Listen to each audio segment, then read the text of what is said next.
আম্মু তালের গোলা পাঠিয়েছিল, তাল পিঠা খাওয়া হয়নি, আর এদিকে নতুন চায়ের জারটাতে চাটাও বানানো হয়নি, তাই আর কি দুইটাই শুরু করে দিলাম আজকে। সাবার দাদা দাদি এসছে।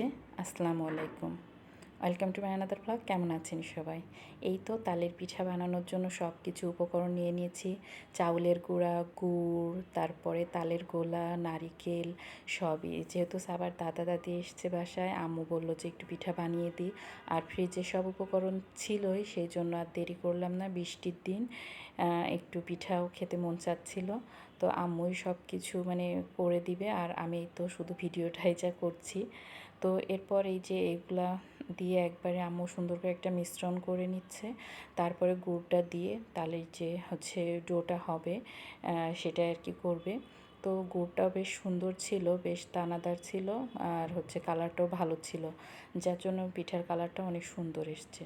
তো এই তো আম্মু সুন্দরভাবে মেখে নিচ্ছে, তারপরে দেখছে যে পিঠাটা ঠিক কেমন হবে। তো প্রায় শেষের দিকে এখন আমি একটা ফ্রাই প্যান বসিয়ে দিয়েছি, তেলটাও গরম হয়ে গেছে, আম্মুকে বললাম দিয়ে দিতে। তো এই তো সব একে একে করে দিয়ে দিবে, আর প্রথমগুলো একটু দেখে নিচ্ছে আর কি যে ঠিক কেমন হবে মিষ্টিটাও, যার জন্য অল্প পরিমাণ দিয়ে নিয়েছি। তো আলহামদুলিল্লাহ পিঠা ভালো ছিল, কালারটাও ভালো হয়েছিল, আর সবথেকে বড় কথা সবাই একসাথে বসে খাবো, সব মিলিয়ে ভালোই লাগছে। তো সাপাসারাও পিছন পিছন ঘুরছে যে কখন হবে পিঠাটা।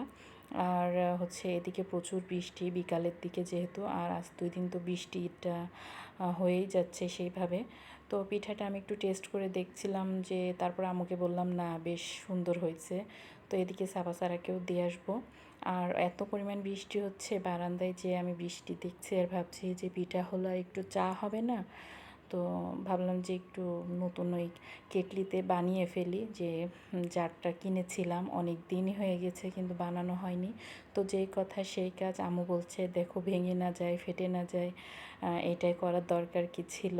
কিন্তু আমি বললাম না, আপনারাও এসছেন, আর বাসায় যেহেতু এটা ছিলই অনেক দিন, মানে ইউজ করব করব করে হয়নি। তো এদিকে জাল দেওয়া দুধটা বসিয়ে দিয়েছি, আর হচ্ছে ঢাকনাটাও দিয়ে দিলাম, আর হচ্ছে এই কৌটায় দিয়ে দিয়েছি একটু মশলা, যেহেতু দুধ চা হবে, আসলে মশলা চাটা একটু মানে বেশিক্ষণ মশলাটা জ্বালিয়ে নিলে অনেক সুন্দর একটা ফ্লেভারও আসে।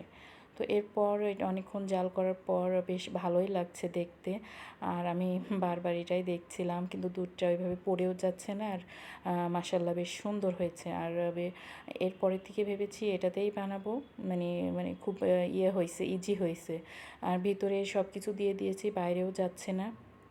প্লাস শর্টটা, দুধের যে দুধ চায়ের যে শর্টটা, সেটাও লিকারের সাথে চলে যাবে না, সব মিলে আমার বেশ পছন্দই হয়েছে। আর যেহেতু প্রথম দিন কোনো রকম তো বানাইলাম, এরপর ভেবেছি নিউ মার্কেট থেকে এই জারটা বসানোর জন্য স্ট্যান্ড কিনবো। আর এদিকে আম্মু আব্বুকে একটু মাটির কাপেই চা দিয়ে দিলাম, আর ফিলিংসটা এমন আসছে যে মটকা চা টাইপের, মানে আম্মুকে বলছি যে আপনাদের মটকা চা খাওয়াচ্ছি।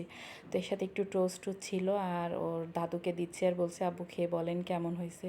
তো তারা খুবই প্রশংসা করেছে মাশাল্লাহ, সবাই দোয়াও করেছে।